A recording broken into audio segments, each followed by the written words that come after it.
That's always my answer. I'm caffeinated. You have a cute dog. You have a cute dog. You have a cute cat behind you. We're confused about our animals today. I know. Isn't she the best? Yeah, she's the best. Well, my dog had to get a toe amputated this week. So I like things are know. crazy. Oh, tell everyone about the joke you were going to make that Aaron said you couldn't make at the vet. Okay, so my dog had to get his toe amputated. So my dog went in for like just like surgery. They said he had like an ingrown hair. He wouldn't leave it alone. Goes in for surgery, and then this is like a Tuesday, like 7:30. He goes in for surgery. At 12 o'clock, the surgeon calls us and was like, "You guys need to come in. We have to amputate his toe. We want to show you what's going on and why." Okay, so we go in. I'm like freaking out. But before we even get there, my husband stops me and goes, "Emmalee, I know you're gonna make a toe joke. When we get in there, don't do it." And the toe joke, because my daughter has extra toes. Now my dog has a less toe. And he knows me very, very well. He's like, I know that you're really anxious. You're going to make a joke. This is like how you operate. So we get in there, like on the floor with the dog. They go through everything. We make this decision to amputate the toe. And then I look at the surgeon. I'm like, my husband doesn't want me to do this. And Aaron's just like, Jesus fucking Christ. And I'm like, but our daughter's got an extra one she can share. It was probably like, oh, why am I like this? It's like when your dad's gonna make a joke, it's like a dad joke where the waiter comes over and they're like, "How was everything?" Yes. And their plate's clean and they're like, "Oh, I hated it." Like, can't you tell? And you're just like, "Oh, shit white people say." Yeah, exactly. Yeah, right. You're like, "Let's blow this popsicle stand," or like, like what's another shit white people say? It's like when a line comes behind you and you're like, "Guess we got here at the right time." Yes. That's so true. So we had a little bit of a wild week, but here we are. It's the start of the new year, huh? How's Murphy doing? So here's the issue is Murphy is a huge dog. If you've never seen him before, we'll put up pictures of his head compared to Jen's. He's massive. And really big dogs typically get arthritis in their back hips. So usually when he stands up, he puts his weight on his front paws, and he can't do that. So he's been getting carried like the prince that he is. And needs a lot of support. So, but hopefully in about 2 weeks, they said he'll be healed up. Oh, good. Okay. Yeah. That little watching your dog dinosaur talon toe. Yeah, he does look like it. He looks like a hawk talon. But watching your pets get older is I can't. Horrific. I can't. We had a whole mental health conversation about pets. We were talking about after this. I mean, and I said Murphy has been there through every miscarriage, through my entire infertility process. And he has been like my one stable. And the idea of him not being here, like I would spend $1 million on this dog. I can't even think about Murphy not being there. I mean, think about it. From like he was in the office from our very first location. He used to curl up under my desk. Yeah. Remember that? Yes, he loved being under your desk. He was always in the office. Yeah. He's such a sweetheart. I know. I know. So I'm glad he's doing better. I know. We're here. We're finishing up finally the end of some of theirs. We wanted to do end of the year catch-ups on Dear Em and Jen's. Here we are. But before we start, we have really quick, what competition reality show would you each go on? From Steph. Steph wants to know. Nothing. We are the least competitive people in the world. I was just going to say, nothing athletic. No, but I couldn't even do like a Fear Factor or anything. No, but I could do like, if I was single, maybe The Bachelor. I would just give everyone you know therapy. What we would have been great at? What? Oh my God. I hate to mention it, but whatever Donald Trump's show was. Oh, The Apprentice. The Apprentice, where you because it was business plans. Yeah. Actually, I don't know. I would have cried so much. I would not have been able to handle that. Let me be really clear. This is not a Donald Trump endorsement. He's still shit. But I don't know. I think we might have been good at that. Yeah, hard to say. There's nothing else we would have been good at. That's for sure. No, Survivor, I would have been dead. I would have been the first one dead. Immediate death. I always say if there's like an apocalypse, just like count me out. Yeah, we're done. But one thing we can do is a business. That's true. Therapy. People need therapy. That's why I said The Bachelor, because I would just go on The Bachelor. I would give everyone therapy. I wouldn't even care about like winning. You just get all the girls to like you. No, just like give the girls therapy. Like everyone needs, I mean, everyone is really emotional in that show. What if there was a therapy reality show? Oh, okay. We have too many things to get to today. I'm sorry. We need to shut the fuck up. Okay. Let's get going because we're still catching up on all of these. Let's start us off with Dear Em and Jen. It's a really long one, so bear with us. Ready? Dear Em and Jen, I have a really close friend group of 4 other women. We're all in our 20s experiencing different life stages. One of my friends is in her early 20s and is currently dating a man in his mid 40s. Originally, we were a little bit concerned about the age gap, but understood that it was not our place to judge and tried to be supportive. However, over time, it became clear that the relationship was not healthy. He parties a lot, does recreational drugs frequently. Our friend, who used to be more reserved and was never much of a partier, now regularly goes to strip clubs with him, goes to parties and drinks and does certain drugs way more than she used to. She even started saying she thought she was bisexual now because her boyfriend told her how attractive he found it. She also talks about how low her self-esteem is now because he's still sleeping with other people, and she feels like her only value is the sexuality that she brings to the relationship. She likes to play off of the seriousness of their relationship by saying it's just a friends with benefit situation, but we can see the differences in her. On top of all of that, she now lives in his house most nights, except for those where he tells her he has another woman coming over, so she needs to leave. More recently, she has stopped showing up for friends' events, and when she does show up, she comes late or leaves early. She doesn't check in as much, and we're worried about her mental health, self-esteem, and selfishly, a little bit worried about the fact that she doesn't seem to have the bandwidth to be much of a friend to any of us anymore. She started lying and has betrayed the trust of several people in the group. We tried to talk to her about it in a safe space where we just asked her how she was doing. And we shared that we felt distant and were concerned that we hadn't seen her as much. And she responded really well. She even cried and said that she wants to get out of her relationship and it's been causing the distance between us and that she's unhappy with him. But it's been a few weeks. And since then, we found out she told mutual friends that we attacked her and told her that she was a terrible friend, which never happened.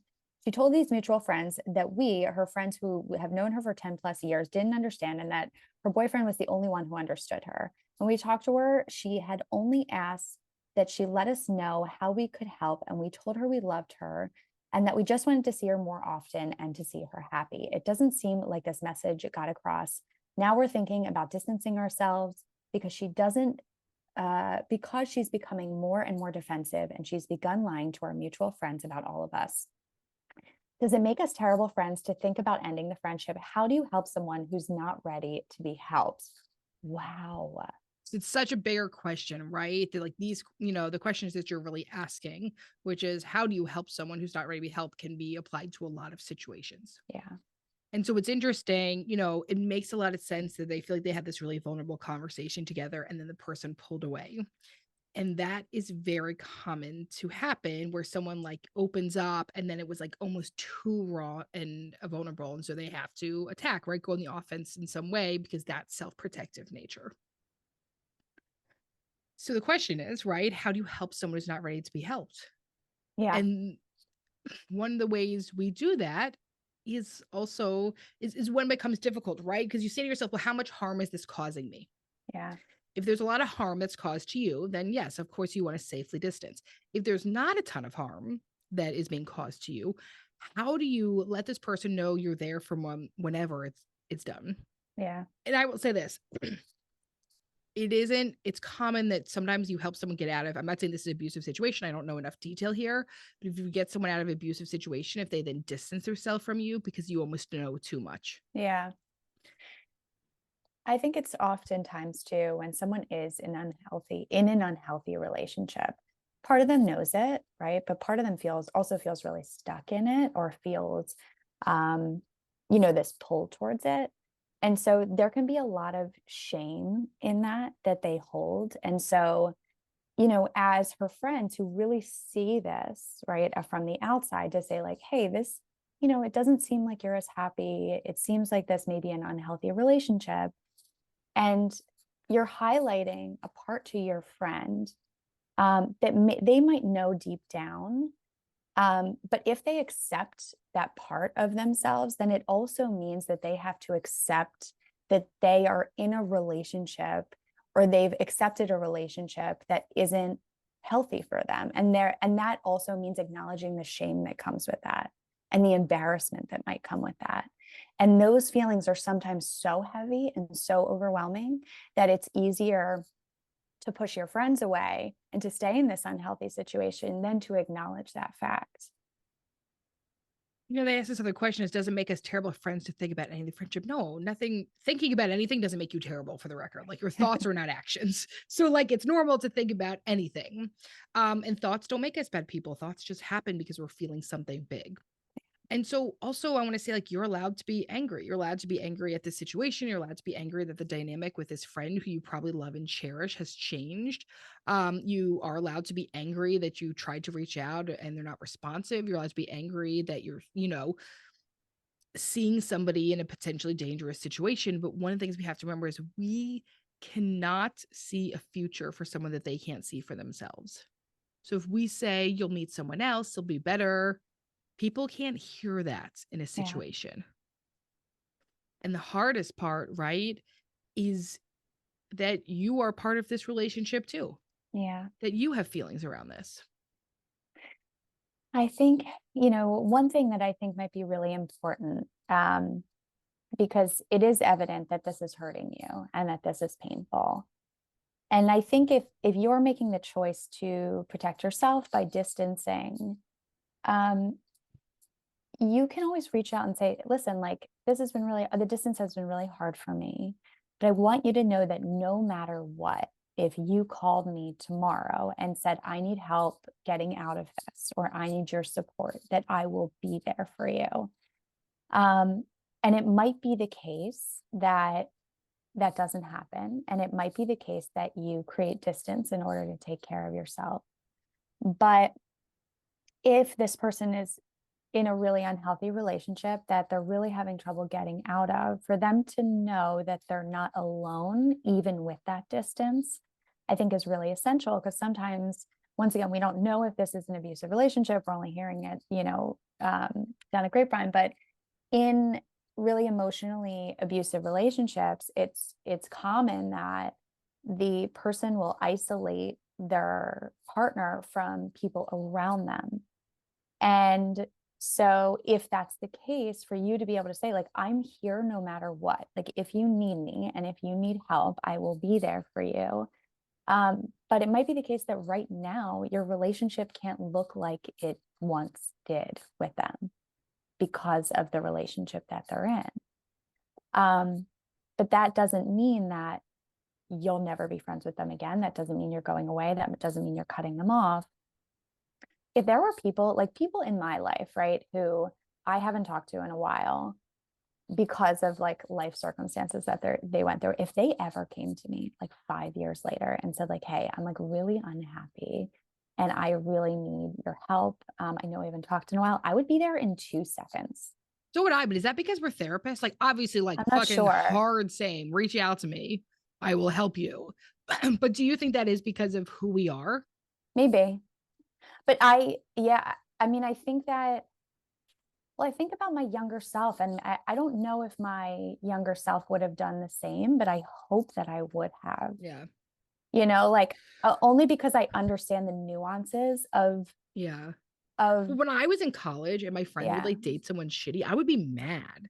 People, I was in a shitty relationship and people were mad at me. Yes. Right. Because it's so hard to watch someone doing self-destructive behavior. Right. So now as a therapist, of course, now you understand the nuances. And I guess that's why hopefully you're this person said in their 20s. Yeah. So listen to this episode, because what we want to say is that, like, there are a lot of nuances that come with abusive, unhealthy relationships. It usually takes people, what's the stat? 9 times? 7 to 9 times. 7 to 9. It's like 7 to 9 times getting out of an abusive relationship. That's how hard it is. And so from the outside, it might be easier to be like, well, why don't you just leave that? Like, clearly it's unhealthy for you. Clearly you're pushing all your friends away. Now you're lying about us, right? Like, why don't you just get out of that relationship? Yeah.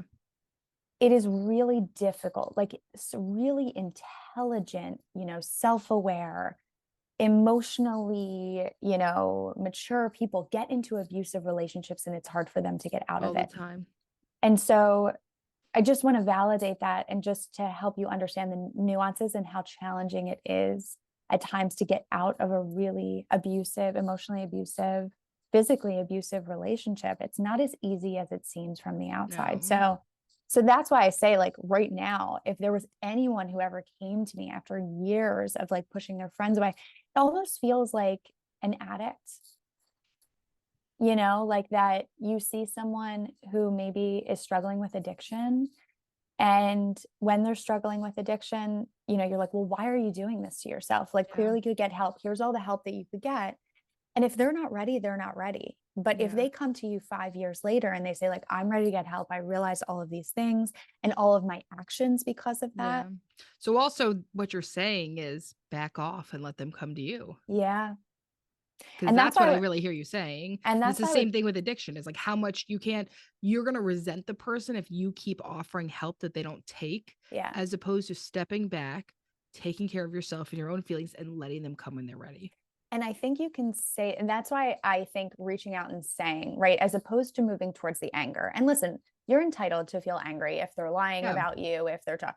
I am not saying don't feel angry. However, to also hold that in the sense of like being in a relationship like that is really hard to get out of. And she might not be able to see that right now. So for you to be able to say, like, listen, this is really hard to not be close to you. And so I'm going to step away. But I want you to know that no matter what, at any point, if you are ready to talk about this, if you need help, if you need support, I will be there for you without judgment. And I think that's really important for you Yeah. to be able to say is, I am going to be there for you and I'm going to help you and I am not going to judge you at all. Yeah. Because I think that that's what happens in the isolation is that as your friends are leaving and they're saying, well, you've done this to me and you're not friends with me anymore. So you feel like, well, I can't go back to them now because they're going to be like, well, I told you so. Well, another thing you can't do is you can't talk a bunch of shit on the other person, right? Yes. Like you can't be like, he's such an asshole. She sucks so bad, right? Like you can't talk about the partner because then they feel like they have to defend the partner. Yes. And right? sometimes they end up going back to them. Exactly, right? So make it about your friend, not about the other person. Yes. Yeah. Okay. And so that's what I would say is like both things can be true. You can be really upset, you can be really angry. This could be creating a lot of distance. And at the same time, if they decide that they do want help and they want support, for you to let them know, I am here for you no matter how much distance there has been, no matter how long it has been since we've talked. I am here for you if you ever need to reach out to me, and I will not judge you when you come to me with that. That is support that you're able to give to them so that when they're ready, they can get out of that relationship and they aren't isolated in it. All right. Ready for the next one? Yes. Dear Em and Jen, hey. I like that they said, hey, with an exclamation point. Hello, how are you? Hey, I'm feeling lately in the weirdest place in my marriage. My husband and I got married so young, 20, and had 2 babies immediately. We were best friends for years before. We've been in therapy for a couple of years now, and our fighting has significantly gone down, and we've been able to communicate so much better. I'm in a place, though, where it feels like we're just going through the motions and the spark and sexual desire isn't there at all. I'm 27 and my hormones and everything are great, so it's not that. I've done so much personal work over the past 3 years, and I'm a completely different person than I was years ago. He's the literal best dad, but it feels like I live in a house with my best friend and we're raising kids but lacking all intimacy. It's been hard to reflect on. We've both put so much work through therapy. We date, take trips together, go to church and serve together. I just feel stuck between a rock and a hard place. I'm wondering how much they talk about this. Yeah. Right? So you told me about you got married at 20 years old. Developmentally, that's actually not even a full adult. Your gray matter isn't even fully formed in your brain, right? You So have like 5 more years. Yeah. So like that you have to keep in mind that most people start having really good sex later on. Yeah. Most people, the beginning sex of their life is actually not the best sex. And part of it is also you're going to have to figure out, you just said, I have completely changed, right? I've done so much personal work over the past 3 years. Has that include sexuality work? Yeah. Do you know what you like? Do you know how to please yourself? Do you know how to communicate that to your partner? One of the things we want to talk about is that arousal precedes desire. You can read a lot more about this in Emily Nagoski's book, Come As You Are. But one of the things we'll talk about is that for many, many, many women, especially women that have careers and children and long-term marriages, they don't just feel the desire maybe that you felt like when you used to look at your husband before. But when your body feels aroused, it remembers that it does desire the other person. So, am I allowing there to be opportunities for arousal? And do I like the sex that I'm having with my partner? Yeah. Have we grown in our sex life the way we've grown in our marriage? Which means trying new things, experimenting, thinking about what you like sexually and exploring those and then letting your partner in. I like what you said about like how much are you talking about this? Because I know that this person is saying, we're in therapy. That doesn't necessarily mean you're talking about your sex life. And the communication around your sex is so important. Whereas when you were 20, maybe you didn't have to communicate about it, right? Like maybe you were young, you didn't have as much responsibility, like it was so much easier. The lust was there. And so now that you have responsibilities, you have so much to think about, right? Your communication around your sex life has to increase. And so that building on that communication work around sex, I think is really important. And I wonder how comfortable you feel doing so. And how comfortable your partner feels with that. And so if you haven't brought it up in couples therapy, I would bring it up in couples therapy. It's also possible, and you can talk to your couples therapist about this to see if your couples therapist feels comfortable talking about sex. They really should, but many don't. Many don't, right? Unfortunately, it's fucked up, but that is the way it is. Because sex is a huge part of your relationship, and sexuality is a huge part of who you are. And so you can also, another thing I want to say about that part, ask your therapist if they have training in sex therapy. Right. Because these are two different things, to be comfortable talking about sex and have training in it. Because sometimes if someone's just comfortable, then they have their own bias and they're not able to like actually know how to work within sex and marriage. Yeah. Sorry to interrupt, but like, unfortunately, that's okay. No, it's true. There's people that say like, oh, I'm a couples therapist with zero training in this. Yeah. And that often happens. And it's such an important, clearly this is the big thing that's missing, right? And so you have worked on everything else. And if your couples therapist is not trained in sex therapy, then it might be important to move on to someone who is trained in sex therapy. If everything else feels like it's working and sex is the one place where it's difficult to communicate about, you don't feel like you've grown together in it. And we really mean that when we say grow together sexually, because what you want sexually can change, what you're communicating sexually can change, how you feel sexually can change, how your partner feels. And so growing together, not just as a couple, but growing together sexually is also important. Yep. Are you ready? I'm ready. Do you want me to do it? You want to switch off? Yeah, switch it off, baby. Also, my voice. Can you hear my voice? I apologize. Yeah, I got you. It's no problem. It's beautiful. Your voice is beautiful. Dear Em and Jen, I love your podcast. Thank you. I'm seeking some advice from you both regarding my situation. I've been together with my boyfriend for over a year. About 4 months into our relationship, he told me that before we got together, he got another girl pregnant. It was a one-night stand that by no means he is proud of. He is not a guy who sleeps around or has many girlfriends. Regardless, the woman and him spoke after the night about her taking Plan B. She came up with a lot of excuses that from a female side never made sense, such as taking for Plan B. She was 3 weeks late for what? I'm sorry. Woman.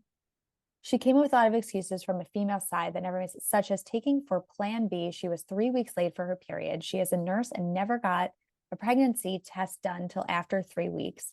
She made passes at him that summer that they would have good-looking babies, and then all of a sudden she ends up pregnant after one night.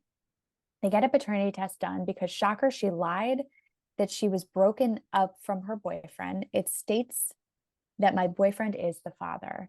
He has tried to step up, but she is using the baby as leverage and won't let him come see her without many stipulations, such as always being in her presence. Her family is there and they can't meet at the park because it's too hot. This is all coming from a woman who never even told him that the baby was born until 8 days later when he asked her for an update. She is clearly very manipulative and has lied about many things. He still has yet to meet the baby, but of course wants to be in her life. We have made my entire guest bedroom and nursery for this baby and have agreed that we want to make this work. Our relationship is amazing. However, I just don't know what to do about taking next steps when none of this is figured out. And ultimately, the mother's a lot of drama, has said some very immature and rude things to him, lies and manipulates. Do I continue to move forward? If so, how? How do I change my mindset to not let it affect our relationship and my thoughts? Thank you for any help. I truly appreciate it. Okay. Immediate response is get a lawyer. Yeah.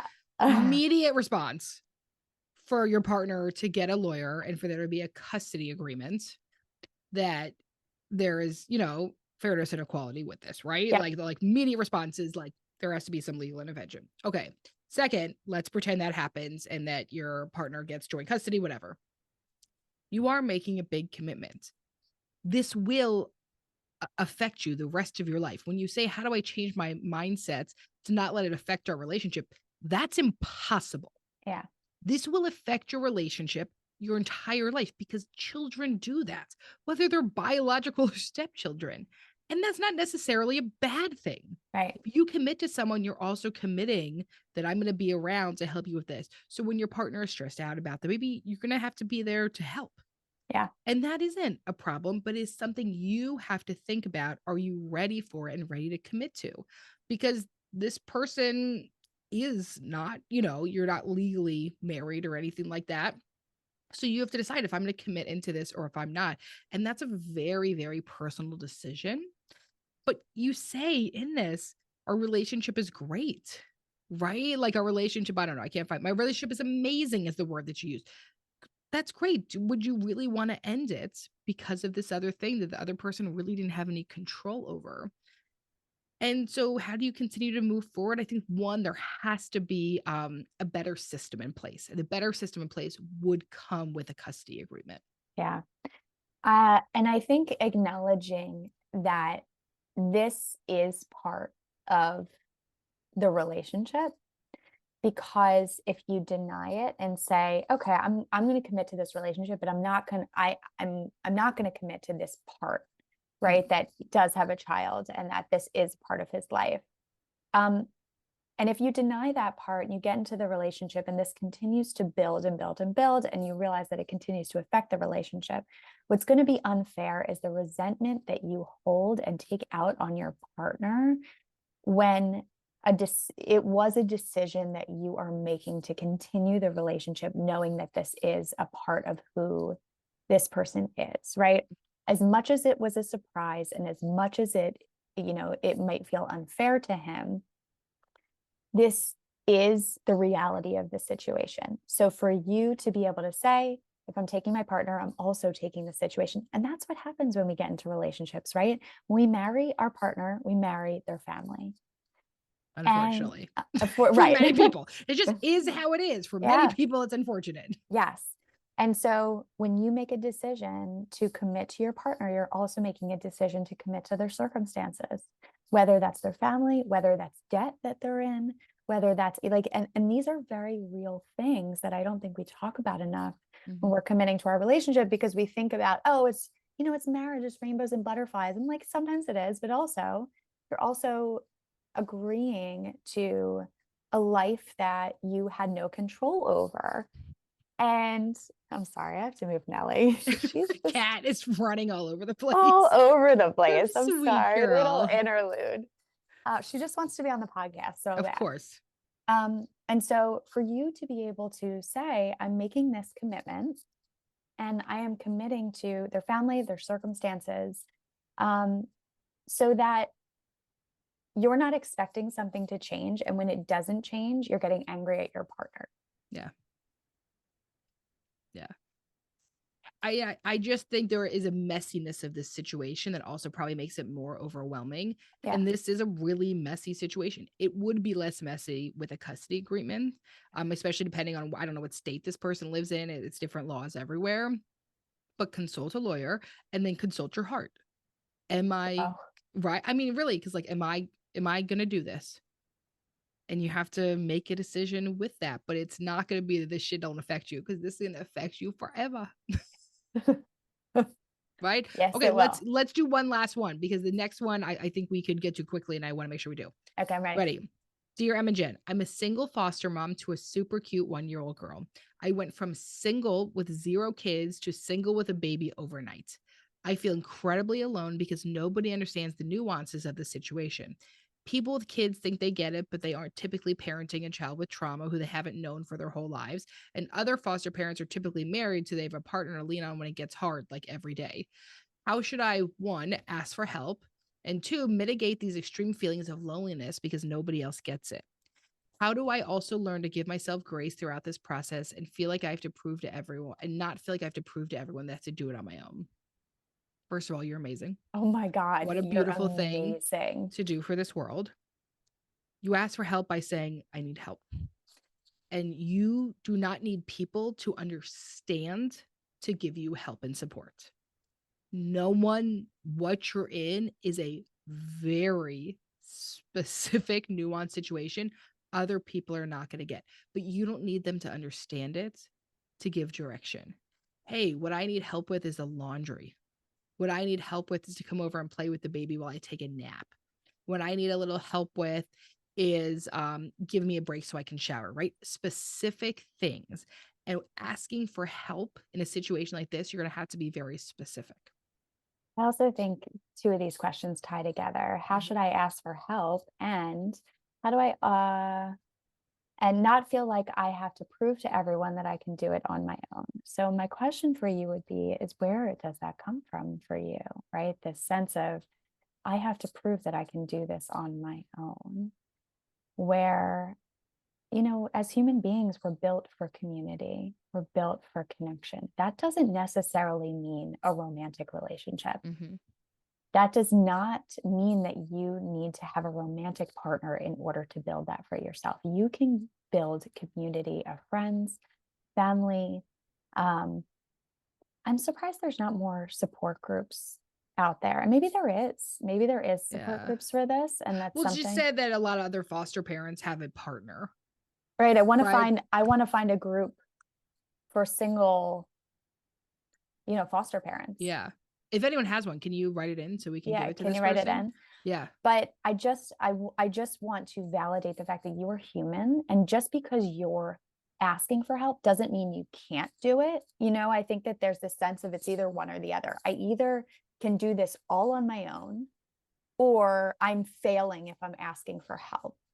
Where just as a human being, we all need help, right? And having a foster child that has trauma, right? There might be more support that you need than you're allowing yourself to admit. And that does not in any way mean that you're failing or that you're not doing it right or that you can't do it. Yeah.